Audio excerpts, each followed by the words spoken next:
какая красота! Молодцы, смотрите!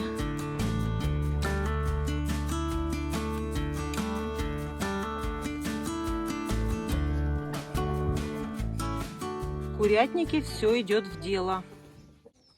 Яйца кушаем мы, а с помощью куриного помета выращиваем практически все овощи на огороде.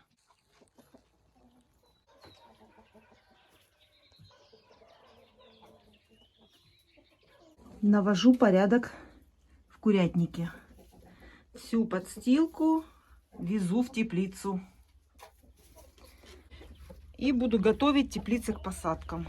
Для этого мне нужен самый свежайший помет с соломой из курятника.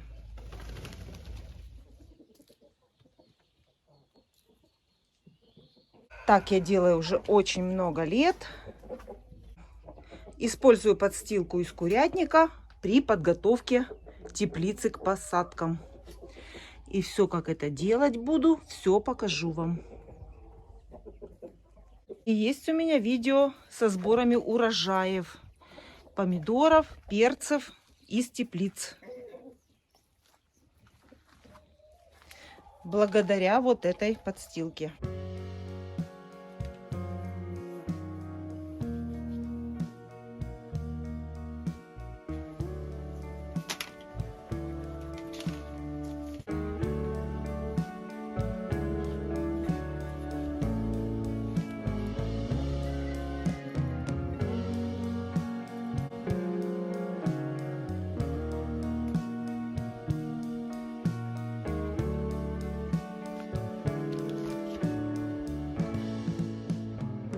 Которые полностью поспели прямо на стволе помидора.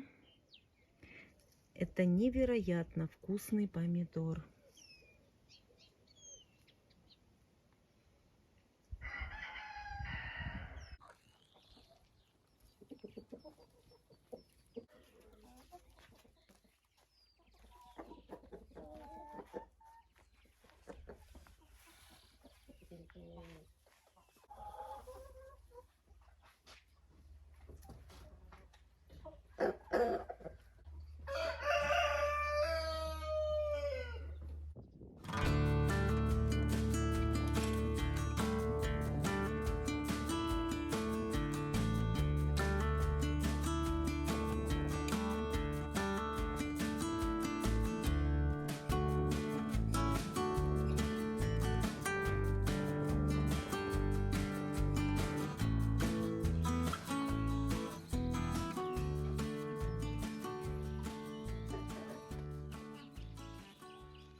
Везу в теплицу вторую тачку.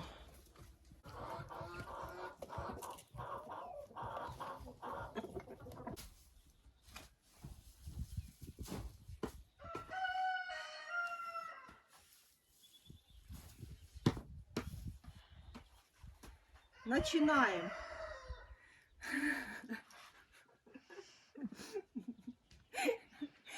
Все начинается. Начинается с этого дня. Все урожаи в этой теплице. И показываю не эксперимент, а уже многолетний опыт. Это уже этот метод проверенный мною многими годами. Это очень хороший метод. Когда-то давно его подсказали мне тепличники. Они вот так вот делают. Суть этого метода заключается в том, что солома с пометом укладывается в теплицу под землю. То есть земля не перемешивается с этой соломой и пометом, как многие очень думают неправильно. А именно эту солому с пометом, вот так вот в чистом виде, свежим пометом, нужно уложить под землю. А как это сделать? Это нужно, вот так прокапывается траншейка, вот, и у нас как бы получается углубление, ямка. Теперь в эту ямку я беру солому с пометом. И вот так очень щедро, много укладываю. Вот так вот. И теперь у меня получается вот эта солома с пометом внизу, под землей. Почему? Потому что я сейчас беру следующий ряд, копаю и закрываю. Видите? И закрываю эту солому с пометом.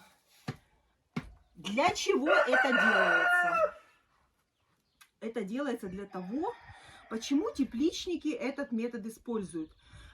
Очень много уже лет назад и давно. Раньше не было же никаких кабелей, которые укладывают для прогревания земли, всяких приспособлений, которые сейчас делают, чтобы греть землю. И была возможность садить сюда растения ранней весной, когда на улице еще мороз. А вот таким образом солома с пометом греет, она выделяет тепло. И растения, которые посажены у нас будут вот здесь, на поверхности земли, они будут греться вот этой подстилкой, которая под землей. И корням будет тепло. Дает тепло снизу, корню. И этому растению, которое растет, тепло. Второе. Это дает, естественно, удобрение. Потому что корень достает, растение мы садим в землю, потом постепенно растение растет, естественно, корни уходят вниз, и тут они попадают к соломе с пометом. И получают что? Натуральное удобрение. Очень важный вопрос. Как это так? Свежий помет, растение будет гореть. Этого делать нельзя. Растение будет жировать. Тут будут одни листья, а плодов не будет. Ну, на этот вопрос могу вам сказать так. Насчет жировать. Посмотрите, мои теплицы я показывала с урожаем летом. Во-вторых, для того, чтобы эта подстилка не горела, чтобы она не палила растения, обязательно нужен полив. То есть теплица не должна пересыхать. Если вы будете правильно поливать, растение никогда здесь не сгорит. Потому что вода, правильный полив решает этот вопрос. Вот, смотрите, свежайший помет прямо из курятника попадает вот сюда. Вот так я укладываю.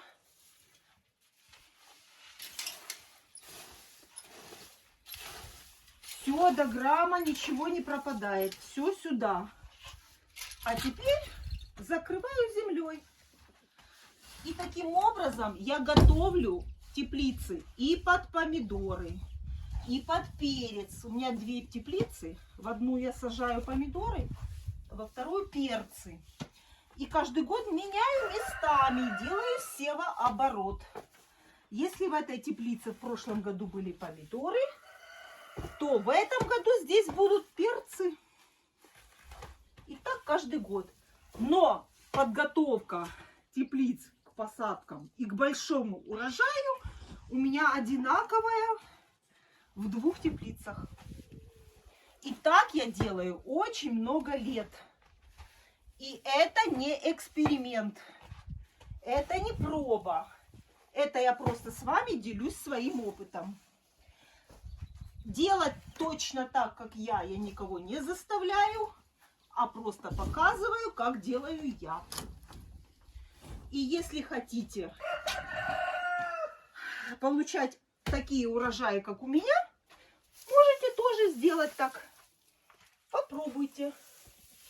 Попробуйте, сделайте на половине теплицы. Это, во-первых, очень хорошая утилизация вот этого богатства. А во-вторых, большие урожаи. Вот я практически вам показала, как это я делаю. И у меня получается не перемешанная подстилка. И вот прошел год. И вот в таком виде солома уже в этом году. Вот в прошлом году я ее устилала. И у нас получается здесь грунт. Он как, знаете, вот как торф Классман, можно сказать. Понимаете? Он уже тут такого качества, земля, плюс это перегнившая соломка. И уже какой-то своего рода подготовка грунта, обогащение грунта к следующему сезону. Уже здесь будет не просто земля, а с перегноем, смотрите. Красота.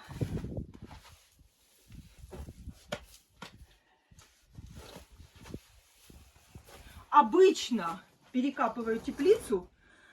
Перед тем, как перекапывать, я мою теплицу, мою стены. Но в этом году у меня вот так. Буду мыть стены уже после того, как перекопаю. Вот так у меня получается. Не всегда хватает времени, не всегда все успеваю. Все успеть невозможно. В этом году будет так. Ой. Щедро укладываю, много. Вот так.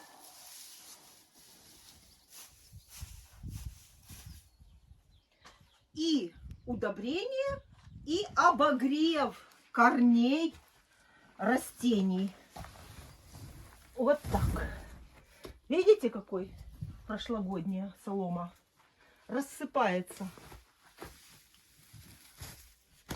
И если помидоры, перцы поливать хорошо, никакое не будет, ничего не сгорит, все будет отлично. Вот прошлогодняя соломка. Она становится как торф.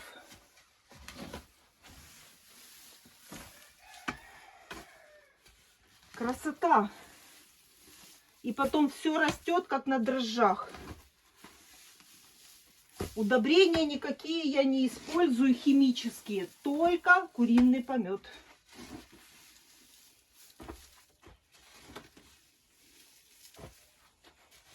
Вот если бы я помыла теплицу перед тем, как перекапывать, вот этой пылючки бы не было.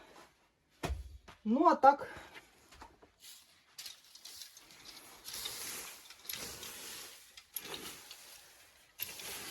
А так получилось в этом году. Ну, не страшно. И я сюда все.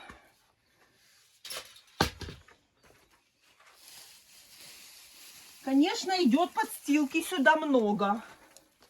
У меня 6-метровая теплица. И подстилки идет много. Поэтому я начинаю подстилку эту собирать, привозить на тачке, убирать где-то с февраля.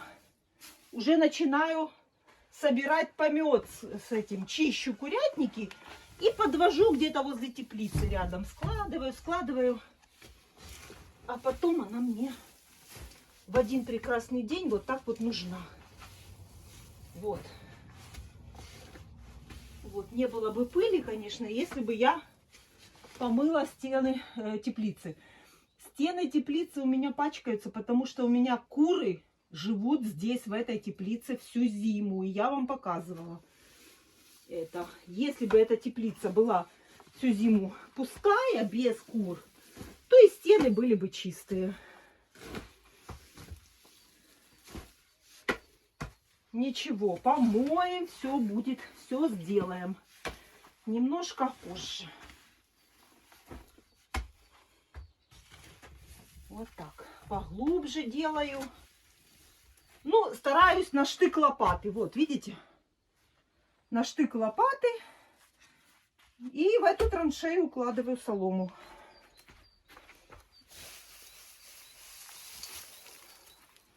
Вот какая красота. Помет.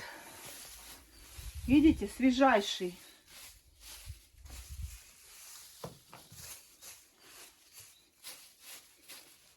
Вот.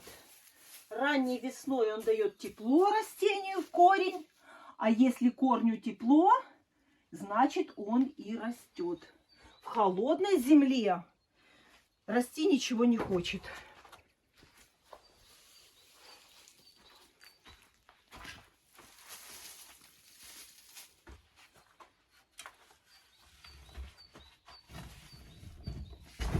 А спешу я перекапывать теплицы, потому что редисочку хочется посеять уже.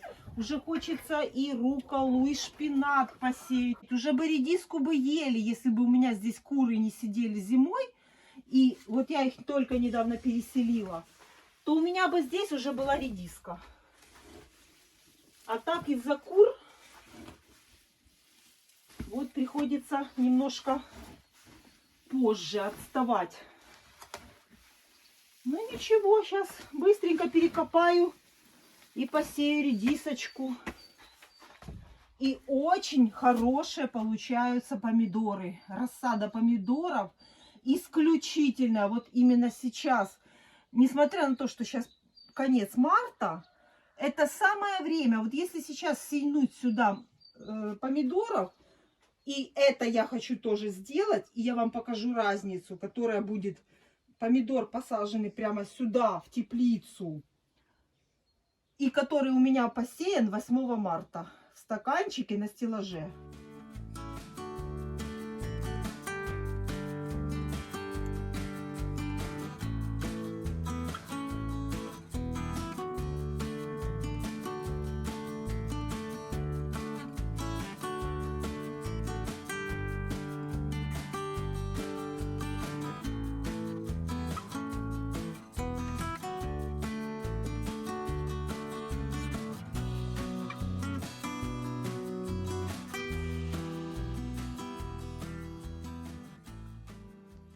Это будут два разных растения. Здесь будет коренастый с красивыми зелеными листочками. А на стеллаже, конечно, под лампами, это уже немножко не то растение. Когда я его сюда пересажу, оно догонит, ничего страшного. Но непосредственно посеянный помидор на рассаду именно в теплицу, он гораздо лучше растет. Вся теплица красная. Сейчас как раз самый пик поспевания помидоров. Я, конечно, не дожидаюсь, когда все помидоры поспеют, а рву по мере созревания. Вот сейчас все помидоры, которые уже красные, я все буду сейчас срывать. Это дает возможность и силы отдать все соки помидорам, которые еще зеленые.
Смотрите, Бенигара. Обалденный помидор, который тоже будет всегда в моей коллекции. Бенигара. Вот, посмотрите, относительно меня рост этого помидора. Вот, видно. А теперь я показываю Бенигару. Совершенно рядом, вот, находится. Посмотрите.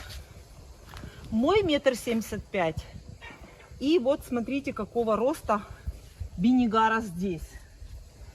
От чего это зависит? Абсолютно не знаю. Возможно, именно в этом месте я вывернула тачку с куриным пометом. Возможно, не исключаю, потому что когда я зимой вывожу сюда солому с куриным пометом, я их хаотично выбрасываю по всему огороду. Тут бы еще подвязать. Наверное, возьму веревочку, все-таки подвяжу.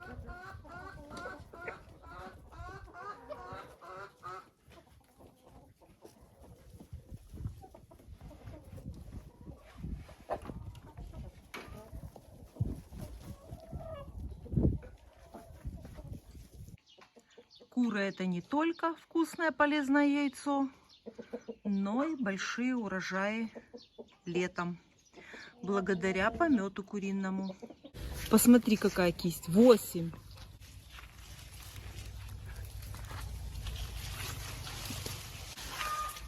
Надо подвязать все-таки. И вот урожайность Бенигары. Вот кисть вся завязалась. И это не теплица. Открытый грунт. Открытый грунт. Посмотрите, сколько этой здесь плодов. Вот.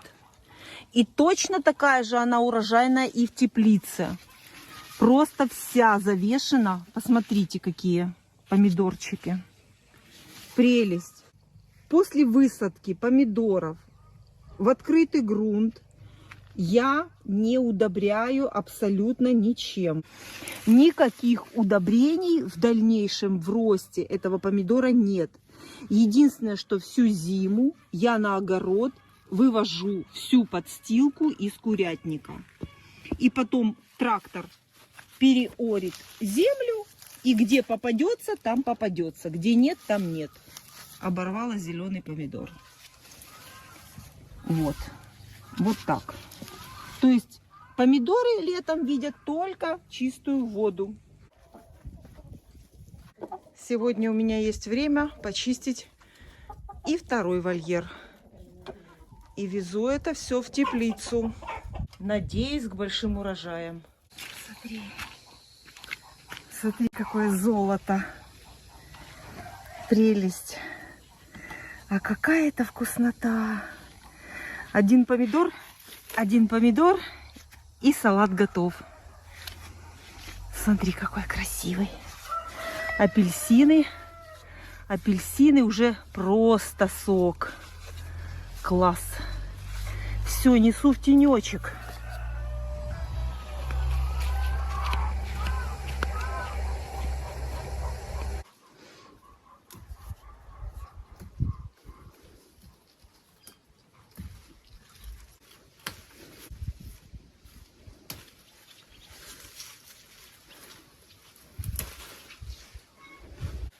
Показываю вам все, что собрала на огороде, и теперь везу домой. В этот раз не сортировала по цветам. Для того, чтобы сортировать по цветам, удобно садить помидоры по цветам. Один ряд желтых, ряд красных, розовых. Но я так делала в прошлом году, мне не сильно понравилось, поэтому сажаю теперь помидоры только по росту. Низкорослые, среднерослые и высокорослые. Без разницы, какие они по цвету. Так удобнее потом подвязывать. Поэтому вот так вот в разнобой везу вот такое количество помидоров. Опять едет все в переработку. Очень все вкусное. Надо все приготовить. Это все будет заготовки для зимы.